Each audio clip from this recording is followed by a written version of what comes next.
Yenə təkrar deyirəm. Zerizdən başlayıbsa təkdə olan isim axtarmalıyıq. Bütün cavablarda cəmdə olan isim yazıb, bir dənə C variantında təkdə olan isim yazıb deyə. 53-də cavab C-dir. 54-ə baxıram. Biz öyrənmişik ki, we-nin xəbəri are olur, he-nin xəbəri is olur. Vsyo. We are students, biz tələbələrik. He is lazy, o tənbəldir. Qurtardı getdi, çox asan test. 55. Mən bu tipli testləri dimin izahlarında da vermişəm şagirdlərə 5-ci siniflər üçün olan. Bir cümlədə bat varsa, bir tərəf təsdiq, bir tərəf inkar və yaxud da ki, birinci tərəf inkar, ikinci tərəf təsdiq olmalıdır. Bu cümlədə də bat var. Oxuyaq, tərcümə eləyək. Mənim dostlarım bu otaqdadır, amma onun dostları burada deyil. Belə olmalıdır. Ya da əksinə, mənim dostlarım bu otaqda deyil, amma onun dostları bu otaqdadır. Bu tipli olmalıdır. Bu tərəfdə də dostlardan, o tərəfdə də dostlardan söhbət gedir deyə hər iki tərəf ardan olmalıdır və bir tərəf ar, bir tərəf arnot olan bir dənə 55-ci testdir ki, orada cavab D variantıdır. 56-ya baxıram. 56-da biz yəlik əvəzliyi seçməliyik. Yəni sahibkarlıq tərcümə olaraq possessiv sözü yəlik, adjektiv sözü sifətdir. Yəni burada baxıram, bütün hamısı şəxs əvəzliklərinə aiddir, bir də my yəlik əvəzliyinə aiddir, aslı formasına. Yəni özündən sonra mütləq şəkildə isim tələb edir. Ona görə də 56-da cavab olacaq B variantı. 57-dən davam edirəm. İzdəyə vardır. Sualı izdən başlayıb deyə biz birinci tərəfi tək isim seçməliyik. Ona görə B və D variantı ələndi. Vardır, bir dənə çarpayı sənin otağında. Y variantı da getdi, çünki ebeds yazıb. Bir kravatlar yazıb, olmaz. A, C variantları arasına baxıram.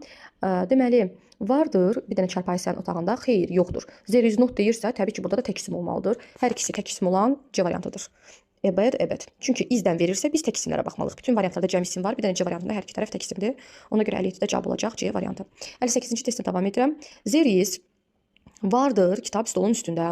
İz deyirsə, books olmaz, books olmaz. Yəni D və Y variantlarını silirik. Vardır, mənim kitabım stolun üstündə. A variantı. B variantında vardır, səni kitab olmaz. C variantı o kitab olmaz. Vardır, mənim kitablarım stolun üstündə ya da mənim kitabım stolun üstündə. İz olduğu üçün my book. 58-də cavab olacaq A variantı. 59-a baxıram. Deməli, A variantında wall divar deməkdir. Wall-u təkdə yazdığı üçün there is olmalıydı. B variantında bedsdən iz verib olmaz. C variantı chairsdən ar verib olar. D variantında tablesdan iz yazıb olmaz. Y variantı closetsdən iz yazıb olmaz. Cəm isimdən ar olmalıdır, tək isimdən iz olmalıdır. Vsyo. Burada cavab olacaq C variantı. 60-cı testə baxıram. Yenə keçən dəfə imtahanda düşən bir sualdır. Baxaq. We are from French. Biz Fransalıdanıq olmaz. Biz Fransadanıq olmalıdır. Fransa olmalıydı. Ona görə A deyil. B variantı we are from Mexican yox. We are from Mexica olmalıydı. C variantı we are Spanish. Biz İspanyalıyıq, düzdür. D variantı we are from Brazil. Biz Braziliyadanıq olmalıydı.